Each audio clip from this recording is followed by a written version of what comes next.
प्रिय दर्शकों, एक बार फिर हम एक नए लेसन के साथ, एक नए एपिसोड के साथ आपके साथ सन्मुख हैं और आपका स्वागत करते हैं। आप हमारे साथ हैं और आज का हमारा लेसन जो है इस क्वार्टर का 13वां लेसन है, जो अंतिम लेसन है। और मैं सोचता हूं कि इस यात्रा में जो इब्राहिम के साथ हमने शुरू की थी और यूसुफ के साथ आकर उसका अंत होता है, इस यात्रा में हमने बहुत कुछ सीखा है। और आज की इस डिस्कशन में एक बार फिर मेरे साथ मेरे मित्र हैं, ब्रदर अनिल तोलानी जी मेरे साथ हैं। मैं आपका स्वागत करता हूं सर। इस पूरे लेसन में आपका कंट्रीब्यूशन हम सब के लिए, हमारे दर्शकों के लिए बहुत ही महान रहा। और पास्टर विलियम भट्टी, आपका भी मैं स्वागत करता हूं इस डिस्कशन में और आशा करता हूं कि इस बार का डिस्कशन हमारा हम सब के लिए बहुत लाभकारी होगा। और पूरे लेसन में जो हमने मिलकर जो उत्पत्ति की पुस्तक के बारे में सीखा है, वो आने वाले समय में भी हमारी जनरेशन जो है वो से सीखती रहेंगी और हम मिलकर इस संसार की यात्रा को प्रभु यीशु मसीह की उस महान आशा के साथ कंप्लीट कर सकेंगे जो उसने हमसे कही थी, मैं जाता हूँ तुम्हारे लिए जगह तैयार करने के लिए, फिर आऊँगा तुम्हें अपने साथ ले जाऊँगा ताकि जहाँ मैं रहूँ वहाँ तुम भी रहो। तो ये जितने भी हमारे जो बुजुर्ग थे, इब्राहिम, इसहाक, याकूब और यूसुफ, ये ज्यादातर जो थे ये कभी एक जगह कहीं सेटल नहीं हुए। ये सब जगह जगह टाइम के अनुसार परमेश्वर इनको जो गाइड करता रहा और ये चाहते रहे। और यहाँ पर हम देखते हैं कि परमेश्वर ने इब्राहिम से प्रॉमिस किया था कि तू अपने देश को छोड़कर उस जगह को चला जा जो मैं तुम्हें बताऊंगा, और उस देश में जो है वो दूध और शहद की धाराएं बहती हैं और तुम्हें बहुत अच्छा लगेगा। लेकिन हम देखते हैं इब्राहिम आया तो जो है वो कनान देश में अकाल पड़ा था। उसके बाद इसहाक ने भी इसका सामना किया, उस इब्राहिम के बेटे ने। और अब याकूब के टाइम पे भी इतना भयंकर अकाल पड़ा है कि दुनिया में और कहीं खाने के लिए नहीं है सिवाय मिस्र की, जबकि परमेश्वर ने कहा था कि मैं तुम्हें कनान देश दूंगा। तो परमेश्वर इब्राहिम को तो कहता तो कनान देश को चला जाए, याकूब को जो है वो मिस्र को जाना पड़ता है। इसके अंतर के विषय में आप क्या आप सोचते हैं पास्टर भट्टी? बिल्कुल सही कह रहे हैं आप, जो आपने सवाल भी पास्टर लाल पूछा है। अगर देखा जाए तो अब्राहम के बारे में कभी कभी ये मेरे दिमाग में भी बात आती है कि अब्राहम को भी जो उसका अपना बेटा था उसको जल्दी नहीं मिला। आगे इसहाक का देखें, उसको भी जल्दी नहीं मिला। आगे याकूब को देखें तो उसको भी जल्दी नहीं मिला, उनको वेट करनी पड़ी, जबकि खुदा ने अब्राहम से प्रॉमिस किया था। और यहाँ पर भी हम देखते हैं और दिमाग में ये बात बिल्कुल जरूर आती है कि अगर खुदा ने उनके साथ वायदा किया है तो वो क्यों मिस्र से, क्यों इजिप्ट से घुमा फिरा कर उनको ले जा रहा है। तो मैं जो मैं सोचता हूँ, मैं समझता हूँ कि खुदावन जो है उनको तैयार कर रहा था, अब्राहम को, इसहाक को और याकूब को। खुदावंद उन्हें सिखाना चाहता था कि जो ब्लेसिंग्स वो पाना चाहते हैं वो कहीं यही ना सोचें कि अगर उन्होंने खुदावंद को एक्सेप्ट कर लिया तो तुरंत उनको ब्लेसिंग मिल जाएगी। बाइबल में जब हम यूहन्ना उसका 16 का 33 देखते हैं, वहां पर लिखा है, मैंने ये बातें तुमसे इसीलिए कही है कि तुम्हें मुझ में शांति मिले। संसार में तुम्हें क्लेश होता है, परंतु डांडस बांधो, मैंने संसार को जीत लिया है। तो इससे पहले कि वो उस देश में, जिस देश में दूध और शहद की नदियां बहती, इससे पहले कि उस देश में खुदावंद उनको लेकर जाए, परमेश्वर उनको अच्छे तरीके से तैयार कर रहा था। अगर हम आज के समय में बात करें तो कौन लोग स्वर्ग जाएंगे? वही लोग स्वर्ग जाएंगे जो बिल्कुल तैयार है, कह सकते हैं जो फिजिकली, स्पिरिचुअली, मेंटली तैयार है। तो हम खुदावंद के कलाम में आज पढ़ते हैं कि प्रभु यीशु मसीह कहता है कि मैं जाता हूँ तुम्हारे लिए जगह तैयार करता हूँ। हम कई सालों से पढ़ते आ रहे हैं, हमारे बाप दादे जो हैं वो पढ़ते आ रहे हैं, लेकिन अभी तक वो प्रॉमिस फुलफिल नहीं हुआ, क्योंकि खुदावंद जो है हमें एक टाइम दे रहा है और टाइम दे रहा है कि हम अच्छे तरीके से अपने आप को तैयार कर सके। तो इन शहरों से, इस इजिप्ट से लेकर खुदावंद जो उन्हें वहां पर ले जाना चाहता है कनान देश में, खुदावंद उनको, मैं समझता हूँ कि तैयार कर रहा था कि वो अच्छे तरीके से वो तैयार हो जाए और उनको पता चले कि दुनिया में रहते हुए बहुत सी ऐसी मुश्किलातें आती है जिनका उनको सामना करना पड़े। और यहाँ यीशु मसीह के बारे में भी यही लिखा है। यीशु मसीह भी कहते हैं कि मैंने इस दुनिया में क्या किए, दुख सहे और जो उसमें वो भी सहेंगे, लेकिन हिम्मत रखो कि एक दिन वो अपने वायदे को जो उसने प्रॉमिस किया उसको जरूर फुलफिल करे। ब्रदर तोलानी, परमेश्वर ऐसा रास्ता क्यों अपनाता है कि लोग जो है इस संसार में परेशानियों में समस्याओं से होकर गुजरे, फिर ही खुदा हमको जो है अपनी महिमा के लिए तैयार करे? What is the reason? क्या सोचते हैं आप? देखिए, बाइबल हमें बताती है कि ये जो परीक्षाएं हैं और टेम्पटेशंस हैं वो मनुष्य के ऊपर आएंगे और मनुष्य अपनी अभिलाषा में फंसकर उन टेम्पटेशन में पड़ जाता है। हम देखते हैं कि कई दफा ऐसे टेम्पटेशन आए जिनमें मनुष्य गिरकर फंस गया। और हम दाऊद का देखें तो दाऊद से भी गुनाह हुआ, सुलेमान भी टेम्पटेशन में आया। लेकिन यदि हम देखें यूसुफ की बात, तो यूसुफ के ऊपर भी टेम्पटेशन आया कि पोतीफर की वाइफ ने जो है उसके साथ सोना चाहा, पर यूसुफ ने उसे गुनाह समझा और उसने मना किया। उसने जेल जाना बेहतर समझा, लेकिन उस गुनाह को ना किया। तो परमेश्वर हमारे हृदय को देखता है। हम परीक्षा में पढ़ते हैं, उस परीक्षा में परमेश्वर हमारी सहायता करता है, पर हम देखते हैं कि परमेश्वर ने हमें एक फ्री विल दी है कि आप कौन सा रास्ता चुनते हैं। हम टेम्पटेशन में आके गलत राह चुनते हैं और हम वहां फंस जाते हैं। लेकिन मैं परमेश्वर का धन्यवाद करता हूं कि हम गलत राह में फंस जाते हैं, फिर भी परमेश्वर हमारा साथ नहीं छोड़ता और वो हमें जो है उस गलत मार्ग में, और जहां हम फंस जाते हैं वहां से परमेश्वर हमें निकालता है और वापस, जैसा वचन में लिखा है कि वो तुम्हें एक चट्टान पे खड़ा करेगा, तो ऐसे परमेश्वर हमें एक मजबूत चट्टान पे खड़ा करता है। तो ये हम स्वयं की अभिलाषाओं में फंसकर जो है इन परीक्षाओं में फंस जाते हैं और कई दफा असफल होते हैं। सही बात है तुरंत जी, आपने बड़ा अच्छा एक्सप्लेनेशन किया। परमेश्वर जो है कदम कदम कदम कदम पे हमको अंश अंश करके अपने रूप में बदलने की कोशिश जब करता है। कई बार हम विश्वास में दृढ़ होते हैं, मुसीबतें आती, परेशानियां आती। अब याकूब जो है वो कनान देश को छोड़ना नहीं चाहता, लेकिन वो जानता है कि कनान देश में अकाल पड़ा हुआ है, यहाँ रहेगा तो उसका परिवार जो है वो बच नहीं पाएगा। तो परमेश्वर उससे कहता है कि तू मिस्र को क्या कर, चला जा। मिस्र जो है इट्स नॉट गुड साइन। मिस्र जो है वो समस्याएं, परेशानियां, बीमारियां, गुलामी, दुख और हर तरीके के भ्रष्टाचार और बेईमानी को प्रकट करता है, जबकि कनान देश जो वो परमेश्वर के पवित्र और स्वर्ग का एक प्रतीक है। तो हम यहाँ पर एक छोटे से ब्रेक के लिए रुकेंगे, उसके बाद अपनी चर्चा को हम लोग जारी रखेंगे और बहुत जल्द आते हैं वापस लौटकर। प्रिय दर्शकों, समय है एक छोटे से ब्रेक का, उसके बाद हम फिर दोबारा जल्दी से आपके सन्मुख उपस्थित होते हैं और अपनी चर्चा को इसी तरह से जारी रखेंगे। तो दर्शकों, एक बार फिर आपका स्वागत है। ये हमारा सौभाग्य है कि आप हमारे साथ बने हुए हैं और हम मिलकर जब अद्भुत बातों को प्रभु के वचन की सीख रहे हैं। परमेश्वर ने तोलानी जी इब्राहिम से, इसहाक से, याकूब से ये आशा की थी कि मैं तुमको वो देश दूंगा, कनान देश दूंगा। पर ये जगह जगह बेचारे भटकते रहे, आते रहे, जहाँ कहीं इधर उधर जो भी समस्याएं हुई, परिस्थितियों के अनुसार ये जगह जगह बदलते रहे। पर मैं जानना चाहूँगा आपसे, और हमारे दर्शक भी जानना चाहेंगे कि ये जो प्रतिज्ञा प्रभु ने इनसे की थी, उस प्रतिज्ञा के प्रति इन लोगों का जो है वो कितना इनके अंदर उसके प्रति जो था सम्मान था, और उसको कितना ये याद रखते थे, और उससे इनको क्या लाभ होने वाला था। यहाँ मैं इसके बारे में जो है 2-3 पॉइंट्स बताना चाहूँगा अपने दर्शकों को। सबसे पहली आशा जो थी इजराइल के बच्चों के लिए कि उनको जो प्रॉमिस लैंड की बात कही गई थी, जो परमेश्वर ने अब्राहम को, इसहाक को और याकूब को प्रॉमिस किया था कि मैं तुम्हें इस ऐसी जगह दूंगा, तो वो दिन किसी दिन जो है प्रतिज्ञा किए हुए देश में तुमको दूंगा।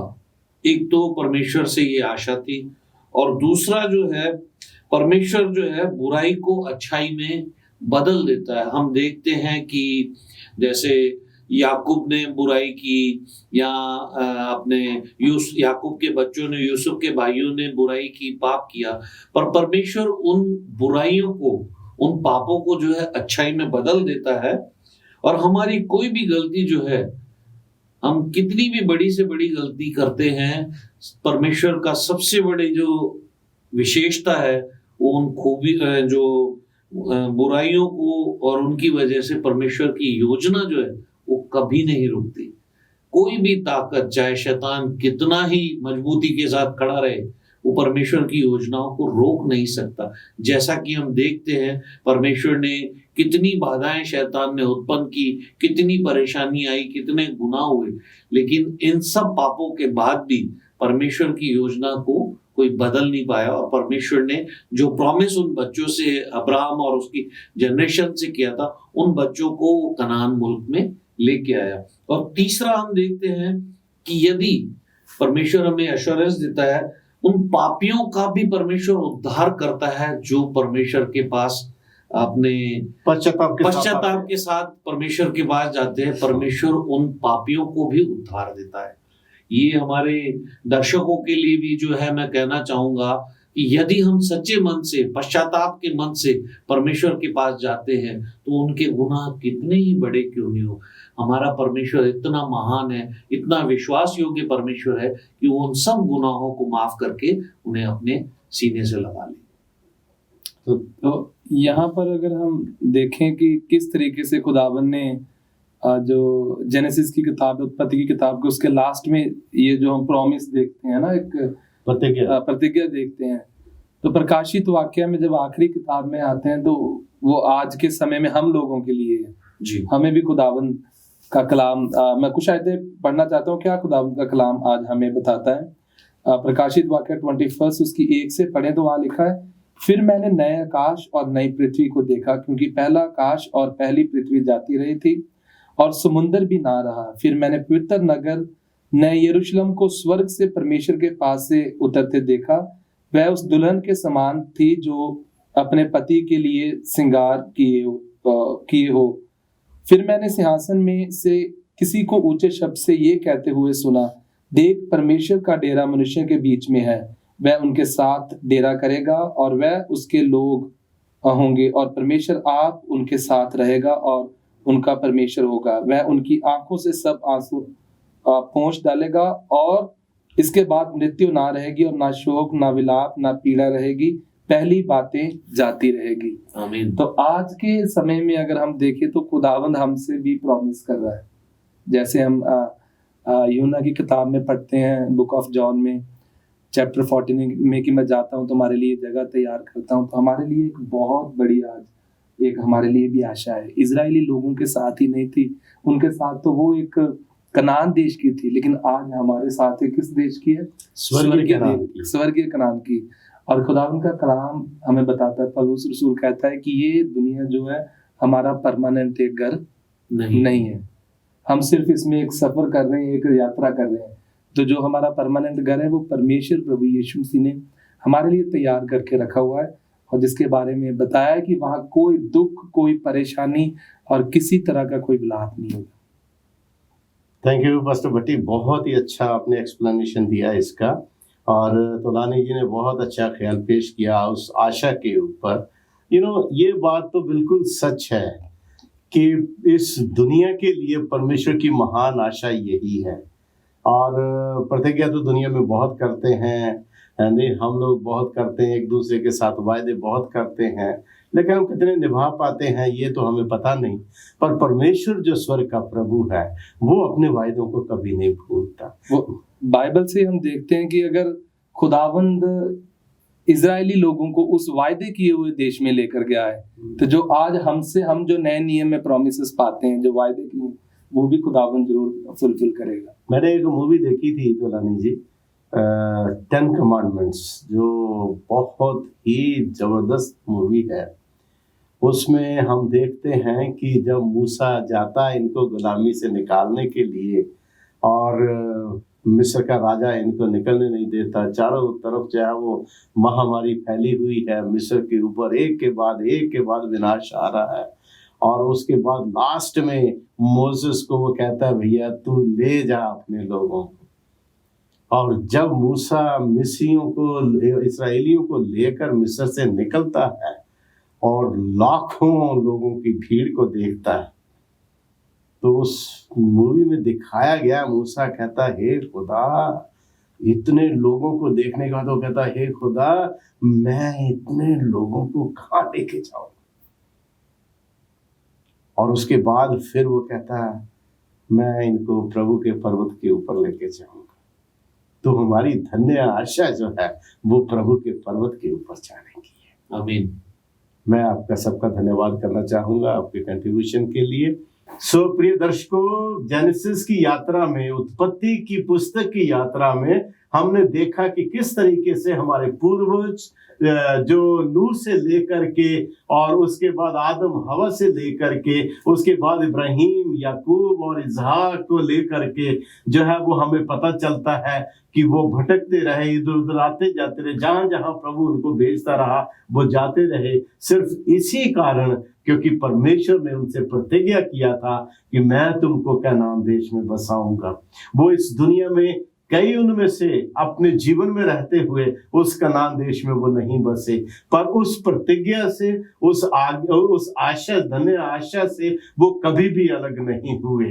और हम जो इस पृथ्वी के ऊपर रहते हैं, हमारी भी ये धन्य आशा है कि एक दिन हम इस पृथ्वी को छोड़कर अपने प्यारे प्रभु के साथ उन स्वर्गीय भवनों पे जाएंगे जिनका उसने वादा किया है। उसने कहा था मैं जाता हूं तुम्हारे लिए जगह तैयार करने के लिए, फिर आऊंगा तुम्हें अपने साथ ले जाऊंगा। मेरे प्रिय भाइयों, जिस कनान में इब्राहिम से प्रॉमिस किया था उसकी संतान को बसाने के लिए, वो एक संसारिक कनान था, लेकिन वही संसारिक कनान उस महान स्वर्गीय कनान को प्रकट करता है। और उस स्वर्गीय कनान में दाखिल करने के लिए स्वर्ग प्रभु यीशु मसीह बहुत जल्द आने वाले हैं। इसलिए आइए हम मिलकर अपनी तैयारी रखें और जब वो बादलों पर आए उससे मिलकर बादलों के ऊपर उसका स्वागत करते हुए हम अपने असली कनान को, असली घरों को जा सकें।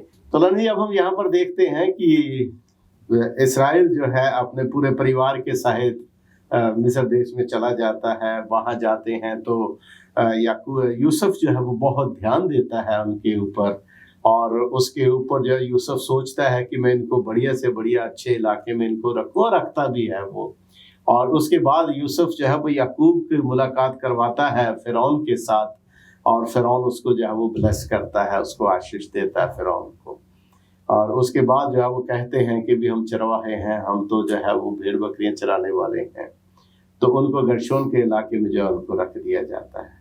तो वहां रहकर इजराइल लोग जो थे, जिस उद्देश्य के लिए परमेश्वर ने उसको उनको वहां पर भेजा, उसमें वो कितने कामयाब हुए और कितना उस प्रतिज्ञा में मजबूत बन के रहे जो परमेश्वर ने इब्राहिम से, इसहाक से और याकूब से की थी। देखिए, हम देखते हैं कि ये लोग जो है यूसुफ के बाद वहाँ 400 साल तक जो है वहाँ गुलामी में रहे, और 400 साल तक गुलामी में रहे कि वो वहाँ के कल्चर में और वहाँ के, जैसे कहते हैं ना, गुनाह में एक तरह से इतने डल गए कि उन्होंने मूर्ति पूजा शुरू कर दी, और अपने 400 साल में वो अपने परमेश्वर को बिल्कुल भूल गए। और जब परमेश्वर उन्हें वहां से मिस्र देश से निकालकर कनान देश को लेके आया, तो वो मिस्र से तो कनान देश को आ गए, लेकिन वो मिस्र को अपने दिलों से नहीं निकाल पाए। तो इस तरह हम देखते हैं कि परमेश्वर की जो योजना थी इस्राएलियों के लिए कि वो मेरे जो सुसमाचार को और मेरे लिए एक विशेष कौम रहेगी और इस पृथ्वी भर पे ये फैल के और उस परमेश्वर के मैसेज को जो है स्प्रेड करेंगे, तो वो इन लोगों ने उस गुनाह भरी जिंदगी और वो जो मिस्र उनके दिमाग से नहीं निकला, उन्होंने परमेश्वर को जो है रिजेक्ट कर दिया। बस भट्टी, यहाँ हम देखते हैं जैसा तोलानी जी ने बोला कि जितने भी इस्राएली थे मिस्र में गुलामी में रह करके ज्यादातर ये परमेश्वर के नियमों को भूल गए थे, उनकी आज्ञाओं को भूल गए थे, और कई बार तो बहुत से ज़्यादातर बड़ा पोर्शन जो था इनका वो तो बुराइयों में बढ़ गया था, पाप में खुदा से दूर हो गए थे। लेकिन उसके साथ साथ जितना खुदा से दूर होते गए शैतान उतना इनको पीसता भी गया, है नहीं। और हम देखते हैं कि जब इनको बहुत ज़्यादा पिसने लगे तब इनमें से कुछ लोग थे जिन्होंने परमेश्वर की दुहाई दी और प्रभु ने इनकी सुधि ली। तो क्या आप सोचते हैं कि कुछ लोग इनमें ऐसे थे जिनको उस महान प्रतिज्ञा का ज्ञान था जो परमेश्वर ने इब्राहिम, इसहाक और याकूब से की थी? मिस्टर तुलानी ने पिछला जवाब जो दिया था, बड़ी अच्छी इन्होंने बात बोली है, जिसको मैं एक बार फिर से दोहराना चाहता हूँ कि इजरायली लोगों को खुदावंद के लिए मिस्र से निकालना बहुत इजी था और निकाल भी दिया, लेकिन उनके दिमाग से वो जो मिस्र बसा हुआ था वो निकालना बड़ा मुश्किल था। तो लगभग लोग जो वो भूल चुके थे वो प्रॉमिसेस को, जो प्रॉमिस खुदावन ने अब्राहम से की थी, इसहाक से की थी, याकूब से की थी। लेकिन यहाँ पर हम यूसुफ के बारे में अगर देखें तो यूसुफ इजरायली लोगों को कहता है, रिमाइंड कराता है उनको फिर आने वाली जनरेशन को कि कभी तुम ये इस चीज को भूल मत जाना। ये अगर उत्पत्ति उसका 50 और उसकी 24 वर्ष पढ़े, वहां लिखा, यूसुफ ने अपने भाइयों से कहा, मैं तो मरने पर हूं, परंतु परमेश्वर निश्चय तुम्हारी सुधि लेगा और तुम्हें इस देश से निकालकर उस देश में पहुंचा देगा जिसके देने की उसने अब्राहम, इसहाक और याकूब से शपथ खाई थी। मतलब वो यहाँ पर उसको भी याद है और अपने भाइयों को भी याद दिला रहा है और उनको एक तरफ से हम कहेंगे कि हिम्मत दे रहा है वो कि आने वाले समय में तुम घबराना मत, क्योंकि खुदावन ने ये कहा है और जो प्रॉमिस किया है वो जरूर पूरा करेगा। और जैसे आपने सवाल जब पूछ रहे थे बताया, मैं एक और आयत पढ़ना चाहता हूँ जो कि निर्गमन 2:23 में वो वहां पर लिखा है, बहुत दिनों के बीतने पर मिस्र का राजा मर गया, इजरायली कठिन सेवा के कारण लंबी लंबी सांस लेकर आहें भरने लगे और पुकार उठे और उनकी दुहाई जो कठिन सेवा के कारण हुई वह परमेश्वर तक पहुंची। परमेश्वर ने उनका कराहना सुनकर अपनी वाचा को जो उसने अब्राहम, इसहाक और याकूब के साथ बांधी थी स्मरण किया और परमेश्वर ने इजरायलियों पर दृष्टि करके उन पर चित्त लगाया। तो यहाँ पर एक और बहुत बड़ी बात आती है कि अगर यूसुफ को याद है, वो अपने भाइयों को कह रहा है कि आने वाले समय में वो अपनी जनरेशन को बताते रहे कि खुदावंद उनकी जरूर सुधि लेगा। खुदावंद यहाँ पर बोला नहीं अभी तक, उसको पता, उसने जो प्रॉमिस किया है उसको पता है कि उसे उन लोगों को क्या करना, वहां से छुड़ाना है। जब 3:9 में आते हैं वहां पर लिखा, इसीलिए अब सुन, इजरायलियों की चिल्लाहट मुझे सुनाई पड़ी है और मिस्रियों का उन पर अंधेर करना भी मुझे दिखाई पड़ा है। तो खुदावन ने भी उस प्रॉमिस को याद रखा।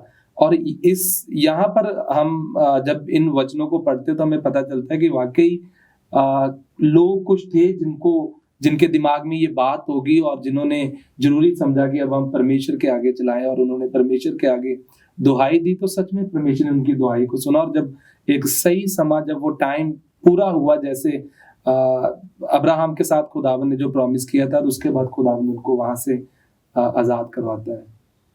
थैंक यू पास्टर भट्टी, आपने बड़ा अच्छा विचार इसके व्यक्त किया। ये बात सच है, लेकिन मैं जहाँ तक सोचता हूँ ये बात भी ज़रूरी है कि इजराइल लोग जो थे वो कहीं ना कहीं उस प्रॉमिस के लिए कहीं ना कहीं उनको समय समय के ऊपर उनको याद तो दिलाया जाता था कि परमेश्वर एक दिन उनको क्या करेगा, मिस्र से आज़ाद करेगा। बिल्कुल जैसा यूसुफ ने जैसा उनसे प्रतिज्ञा की। पर यहाँ पर एक यूसुफ का करैक्टर हमको पता चलता था रानी जी।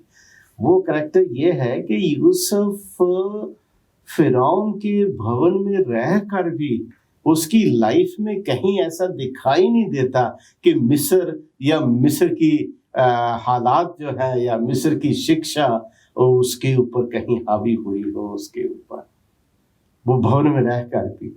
और फिर जब ये याकूब और उसके परिवार उसका जब वहाँ जाता है तो एक चीज़ मुझे बड़ी अच्छी अद्भुत लगती मुझे, और मैं आई रियली अप्रिशिएट दैट, मैं बहुत उसके प्रशंसा करता हूँ। यूसुफ कोशिश करता है कि ये इस्राएल लोग जो हैं वो फिरौन से और इजिप्शियों से दूर रहें, इसलिए वो गर्शोन का इलाका उनको ऐसा सुनसान वीरान इलाका जहां पर चरवाहे रह सकते हैं, कोई दूसरा रह नहीं सकता, ना कोई जाए ना कोई आए, ऐसे इलाके का उनके लिए मुहैया करता है, ताकि वो उन अट्रैक्शंस में, आकर्षणों में ना पड़े जिसमें जो है वो मिस्री लोग जो थे या फिरौन और उसके लोग जो थे वो जिंदगी जीते थे। इसीलिए जब हम बाइबल पढ़ते हैं तो उसमें ये अपने भाइयों को और इनको इंस्ट्रक्शन देता है कि जब आप फिरौन आपसे पूछे तो उनको अपना ये बताना कि हम चरवाहे का काम करते हैं, हमारे पूर्व दादा परदादा भी यही काम करते थे, क्योंकि मिस्री लोग चरवाहों से नफरत करते हैं। बिल्कुल सही बात है। तो ये 400 दूर साल रहेंगे, ताकि दूर रहेंगे तो क्या है, ये लोग उनके गुनाहों को और मूर्ति पूजा और जो भी उस समय जो पाप होते थे उसमें ना पड़ेंगे, उसमें इन्वॉल्व नहीं होंगे। जी बिल्कुल सही बात है आपकी। तो ये चीज जो है वो बहुत जरूरी है। तो इन्वॉल्वमेंट जैसे इनका होता चला गया, ये दुखों में गुनाहों में पड़ते चले गए। लेकिन जब समय आया और इनके अपराध और इनकी क्या कहना चाहिए, इनकी सत्ताहट इनकी बहुत ज्यादा बढ़ गई, तब जब ये चिल्लाते हैं परमेश्वर की ओर से, परमेश्वर अपनी प्रतिज्ञा की सुधि लेता है, जैसा भट्टी साहब ने पढ़ा। तो आज के समय में भी परमेश्वर की जो सीमा है उसकी, वो बेइंतहा है, उसकी कोई सीमा नहीं, उसके रहम की, उसके अनुग्रह की। जब भी कभी दुखी, परेशान, बेचैन लोग जब प्रभु के पास आते हैं और आकर अपने दुखों को मसीह के सामने रखते हैं, खुदा उनको शांति, तसल्ली खुदा उनको देता है। यही खुदा का महान प्यार है, यही उसका अनुग्रह है कि वो दुखों में पड़े हुए लोगों को भी अपने रहम से अलग नहीं करता, और ना उसने किया। इसलिए खुदा ने उनको संभाला। तो यहाँ हम रुकेंगे छोटे से ब्रेक के लिए, और उसके बाद फिर वापस आते हैं, अपनी चर्चा को जारी रखेंगे।